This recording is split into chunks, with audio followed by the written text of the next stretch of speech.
అయోధ్య రాముడికి శ్రీరామనవమి రోజున నేరుగా నుదుటన తాకే సూర్యకిరణాలు దాని మీదన నాస్తిక హేతువాదులు కామెడీగా ఉన్నది మీరు చేస్తున్నది సైన్స్ని తీసుకొచ్చి అది భక్తి అని చూపెడుతున్నారు అంటూ మాట్లాడుతూ వస్తున్నారు.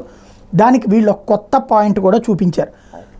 7వ శతాబ్దంలోనే తమ మేధస్సుతో భారత శ్రామికులు నిర్మించినటువంటి టెక్నాలజీ, కాంతి సూత్రాల టెక్నాలజీ, ఎల్లోరా గుహల వద్ద సూర్యకిరణాలు అనేది ఉంటాయి. ముంబైలోని ఛత్రపతి సంభాజీనగర్లోని ఎల్లోరా గుహల దగ్గర ఉన్నటువంటి గుహ నంబర్ 10 లోపల ఉన్న బుద్ధుడి శిల్పం యొక్క ముఖం మీద సూర్యకిరణాలు నేరుగా పడే వార్షిక సంఘటన ఉంటుంది. ఇది యునెస్కో ప్రపంచ వారసత్వ ప్రదేశం, ప్రపంచవ్యాప్తంగా సందర్శకులను ఆకర్షిస్తున్నటువంటి సైటు. ఇలాంటి దేశంలో ఎన్నెన్నో ఉన్నాయి. ఇది నా దేశ శ్రామికులు సాధించినటువంటి సైన్స్ విప్లవం, అంతేగాని ఇదేమి భక్తి కాదు ఇది అని చెప్తున్నారు. ఎస్, తప్పేం లేదు, అలా చెప్పాలి కూడా. అంటే ఇక్కడే మనం గుర్తించాల్సిన అంశం ఏంటంటే, ఆ రోజుల్లోనే హిందూ ధర్మంలో సైన్స్ మిళితమై ఉంది. ఉట్టి సైన్స్, అరే నువ్వు ఈ సైన్స్ చదవరా అంటే జనం చదవరు.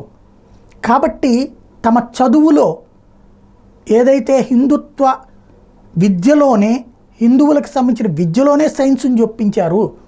పుష్పక విమానం ఎన్ని వందలు ఎన్ని వేల సంవత్సరాల క్రితం రాసిన పుస్తకంలో ఉంది రాముడి పుష్పక విమానం గురించి. అట్లాగే బ్రహ్మాస్త్రాలు, పాశుపతాస్త్రాలు, ఇవాళ వాటి పరిణామక్రమే కదా మనకు కనబడుతున్నటువంటి మిస్సైళ్ళు, క్షిపణులు.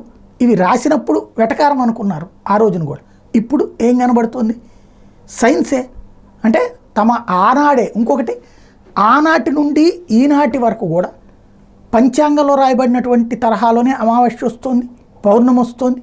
అంటే సైన్స్, భారతీయ విద్యల్లోనే సైన్స్ ఉంది అనే ఒక కోణంలో చూస్తే, అలాగే వాస్తు అనేటువంటి దాన్ని శాస్త్రంగా చూస్తే సరిపోతుంది కదా.